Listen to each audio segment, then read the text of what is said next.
La Corte Suprema acogió un recurso de protección a favor de los dirigentes opositores de Venezuela, Leopoldo López y Daniel Ceballos. Ahora, a través del gobierno de Chile, se pedirá a la Comisión de Derechos Humanos de la OEA que constate la situación de ambos disidentes. Queremos conocer más de este tema y para eso vamos a tomar contacto con el abogado Alex Caroca. Abogado, gracias por este contacto. Muy buenas tardes. Buenas tardes, Matilda. Gracias a ustedes por el contacto. Abogado, esta es la primera vez que la justicia, digamos, local, la Corte Suprema, pide la intervención de un organismo internacional en favor de los derechos humanos en un tercer país. Bueno, la verdad es que se trata de un fallo muy importante, trascendente, que tiene muy pocos precedentes en el mundo y por lo tanto, desde ese punto de vista, es un logro muy importante y en consecuencia estamos muy conformes con la resolución de la Corte Suprema. En lo concreto, aquí fueron una abogada chilena residente en Estados Unidos y su marido, un profesor de universidad norteamericana, quienes estando en Valparaíso hacia inicios del presente año, constataron la situación en ese momento bastante dramática, con huelga de hambre de los opositores, particularmente los señores López y Ceballos en Venezuela, y decidieron presentar un recurso de protección inicialmente en la Corte de Apelaciones de Valparaíso. Sin embargo, esta declaró que carecía de jurisdicción, se apeló ante la Corte Suprema, me correspondió alegar el recurso en la excelentísima Corte Suprema y, como usted señalaba adelante, fue acogido en términos tales que marca un precedente en la salvaguardia de los derechos humanos de cualquier persona por parte de nuestro país. Claro, porque ahí lo que pesa, abogado, y usted me corrige si no es así, pesa el derecho internacional, en este caso en el tema de derechos humanos sobre las leyes locales. Por eso la Corte Suprema de Chile sí puede referirse a un tema de derechos humanos de un tercer país. ¿Ese es el fundamento? Esencialmente, claro. Lo que sucede es que desde hace varios años se viene construyendo a nivel internacional una doctrina sobre la vigencia universal de los derechos humanos, que así se la denomina, y que ha tenido algunos hitos muy importantes, que por ejemplo lo que dice en relación con Chile, como aconteció con la orden en algún minuto que se despachó por parte de un tribunal español respecto al general Pinochet, que se llevó a efecto en otro país europeo,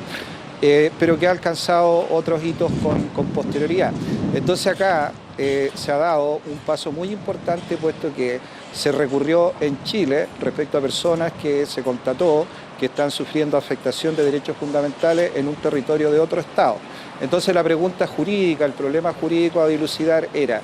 ¿puede un tercer país salvaguardar derechos humanos que están siendo infringidos en otro territorio jurisdiccional, de acuerdo a lo que era, por así decirlo, una doctrina tradicional en materia de derecho internacional y procesal internacional? Eso no habría sido posible. Pero hoy día, con esta doctrina de la vigencia universal de los derechos humanos, que otorga competencia a cualquier tribunal para adoptar las medidas correspondientes de acuerdo a sus facultades y sobre todo a los que le confieren los tratados internacionales, esa doctrina acogida en este momento por la tercera sala de la Corte Suprema hace posible que en virtud particularmente del tratado denominado Pacto de San José de Costa Rica o Convención Interamericana de los Derechos Humanos, se pidan a través de la OEA medidas bien concretas para justamente vigilar el respeto que le están dando las autoridades a estas dos personas, y desde ese punto de vista se dispone que a través del gobierno de Chile, que lógicamente tiene que acatar la resolución de un tribunal nacional, se va a tener que constituir una persona con capacidad suficiente en el recinto carcelario en el cual se encuentran privadas estas personas, tiene que dar cuenta a su vez a la OEA de la situación y luego se adoptarán las medidas correspondientes. Entonces, desde ese punto de vista, como decía, es un paso trascendente, importante, señero, que honra a la justicia chilena porque se están salvaguardando derechos fundamentales en estricto respeto a la juridicidad internacional respecto a personas que están de acuerdo a lo que se acreditó en este caso en el recurso de protección chileno, están viendo afectados derechos fundamentales en su propio país. Bueno, y eso tiene otra arista, porque esto es además reconocer o decir de parte de la Corte Suprema de Chile que los tribunales en Venezuela no le están prestando a sus ciudadanos la protección en derechos humanos que requerirían. Bueno, todos sabemos y lo hace presente la excelentísima Corte Suprema que hay un tema bastante complejo en lo que dice relación con el funcionamiento del Poder Judicial en Venezuela, así como en su momento también lo hubo en Chile, por citar un ejemplo, y cuando eso acontece, la doctrina tradicional hacía imposible que organismos internacionales o terceros países se consideraran competentes para adoptar las medidas que pudieran comprobar si efectivamente se estaban produciendo o no esas infracciones. Y ese es el cambio trascendente que en este caso hace la Corte Suprema, porque en este caso dice, no, nosotros no podemos quedar sin adoptar ninguna medida porque nos obliga la Constitución chilena que protege los derechos de todas las personas sin distinción de nacionalidad, por una parte, y por la otra porque Chile, a través de normas muy precisas de nuestra Constitución, obliga a respetar los derechos humanos establecidos en tratados internacionales y desde ese punto de vista entonces adopta, como digo, las medidas para poder proteger esos derechos fundamentales que, de acuerdo a lo que él mismo señala, aparentemente y de acuerdo a la información disponible, no están siendo respetadas. Pero como esto va a quedar entregado a un organismo internacional que lo comprobará, ahí se adoptarán las medidas mucho más específicas. En este caso, abogado, Venezuela no puede alegar que se están hay una intromisión de un poder, de un Estado, digamos, que es un tercer Estado, en sus asuntos internos. Bueno, nosotros esperamos obviamente que eso no acontezca. Aquí lo que se está invocando es una estructura de respeto de derechos fundamentales a través de un sistema que se denomina el Sistema Interamericano de Protección de Derechos, que desde luego tiene a Venezuela y a todos los países latinoamericanos como signatarios, y por lo tanto lo que esperamos es un respeto, un acatamiento de esta resolución. Y como digo, como acá se ordena proceder a través de organismos internacionales,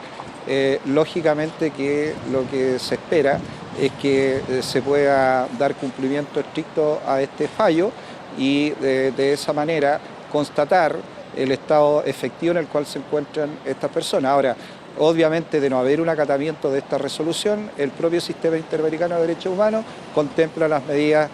adecuadas a ese efecto, pero lo que esperamos es que no sea necesario acudir a ella. O sea, en lo concreto aquí y lo rescatable es que la Corte Suprema,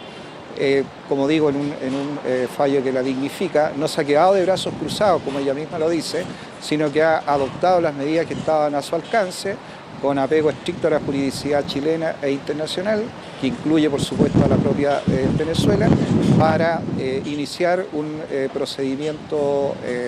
sin perjuicio de otros mecanismos que ya puedan estar operando, pero impulsado desde acá, un procedimiento internacional que permitan la debida salvaguarda de los derechos de estas personas. Abogado, finalmente, la última pregunta. Este recurso fue interpuesto por los señores John Benedict Londregan y María Victoria Villegas. ¿Ellos son personas naturales, pertenecen a alguna organización, a alguna ONG o algún partido político? Porque esta situación de los derechos humanos de estos dos detenidos han sido tema político, tanto de partidos como de organizaciones. Sin embargo, cabe la pregunta, ¿son estas únicas dos personas que interpusieron un recurso ante la justicia para poder pedir la protección internacional?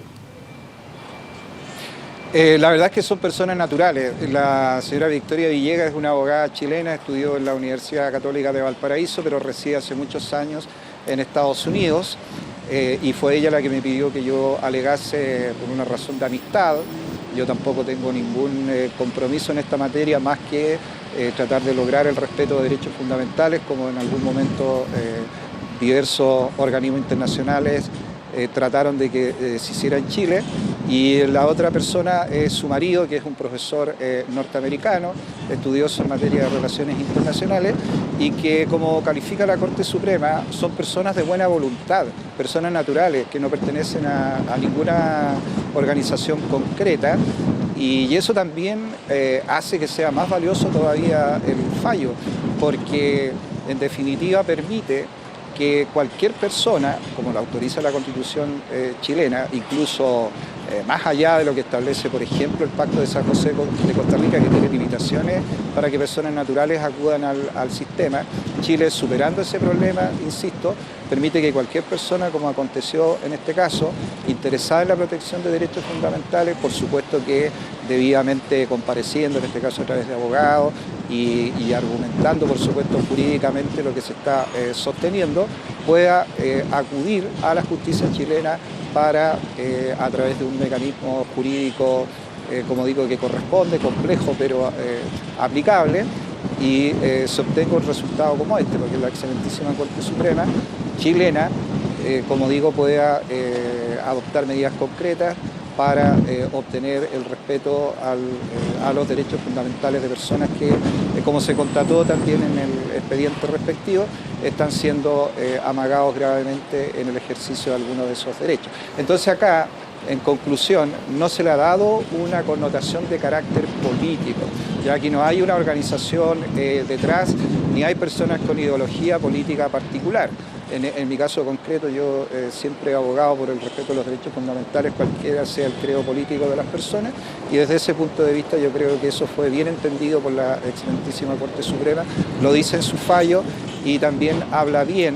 de la forma en que se puede acceder a la institucionalidad chilena en la protección de estos derechos fundamentales. Abogado Alex Caroca, muchísimas gracias por este contacto con CNN Chile. Muy buenas tardes. Muy buenas tardes, muchas gracias a ustedes.